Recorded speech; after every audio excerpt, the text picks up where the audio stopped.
Youorns.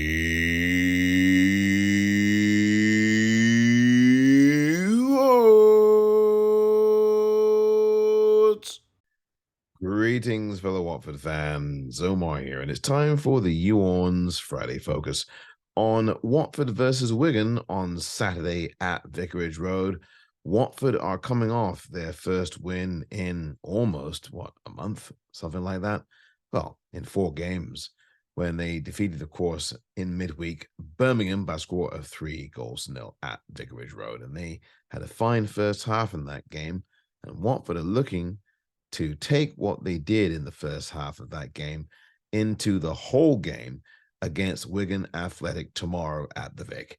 Watford looking to get their second win on the bounce as they look to get ever closer to the playoff hunt. Watford, as it stands right now before start of play tomorrow, are 6 points behind the final playoff spot in the championship. So there's still lots of work to do in these remaining 9 games. And Watford now have still an opportunity to get this done, even though, well, some of us say that it's a really tall ask and a tall task.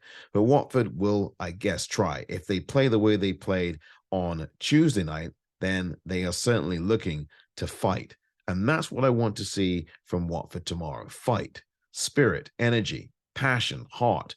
Those are the things at this point in the season that are going to get you over the line. And Watford have to throw out this form book, throw out the script, pretend that Wigan Athletic are not second from bottom, and behave as if Wigan Athletic are playing them in the playoff final.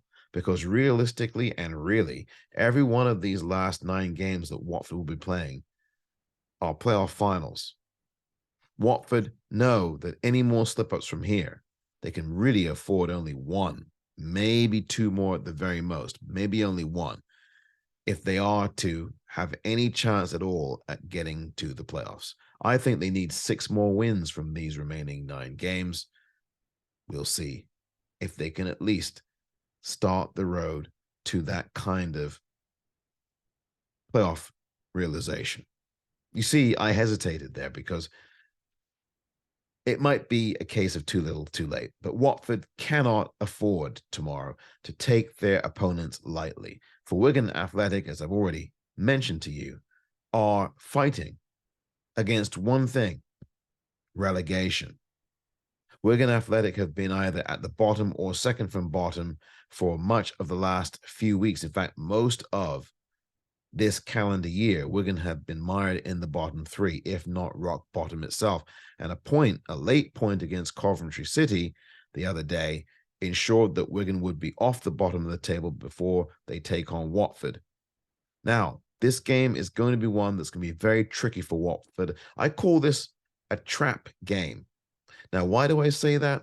Because it's the kind of game that Watford, coming off that convincing win against Birmingham, may be lulled into a false sense of security over. The idea that, well, it's Wigan, they're second from bottom, they've been bottom 3 pretty much the whole calendar year. They've not been good. We beat them the last time we played them. And so we won't have any problem with Wigan. We'll just dust them off. And if you have that kind of mentality and that kind of attitude, you will lose.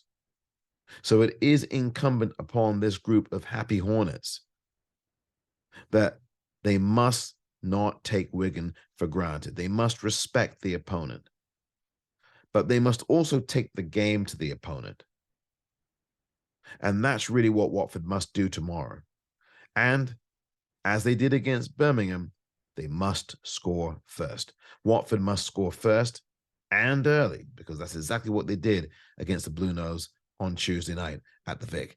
They will need to do that again against the Latics when they come to Vicarage Road. Watford will have, well, many players in action, similar players to the ones who played the other day. There may not be very many changes that Chris Wilder will make.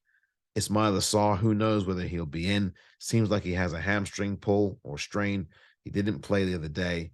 So I'm not expecting him to show up on the squad sheet for tomorrow's game, but you never know. But we'll see. I don't think he's going to make an impact in the game because they don't think he's going to be in the lineup because he's still nursing this injury that he picked up against Queen's Park Rangers.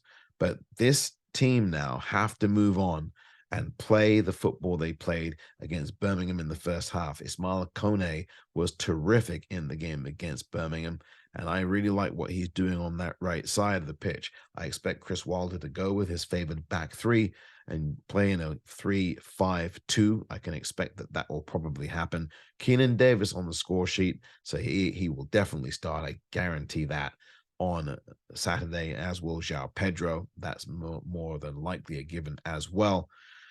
As for Watford's midfield, well, they'll still be missing Hamza Chowdhury, who'll be serving the second of his 2-game ban for yellow card accumulation. So I expect that Leandro Bacuna will be part of that midfield. And of course, you can expect Imran Louza also amongst the goals on Tuesday night to be a factor and start in the game as well. But again, no matter who starts or finishes in this Watford match tomorrow against Wigan Athletic, Watford have to do the same kinds of things they did in the first half against Birmingham, and they must be able to withstand any pressure that Wigan is going to put to them.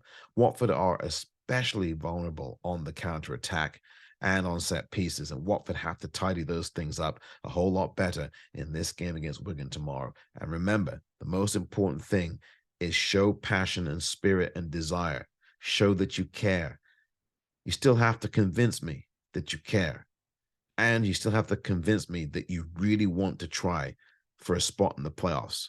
And one of the best ways to convince me is to get 3 points tomorrow. This has been the YouOrns 10-minute take.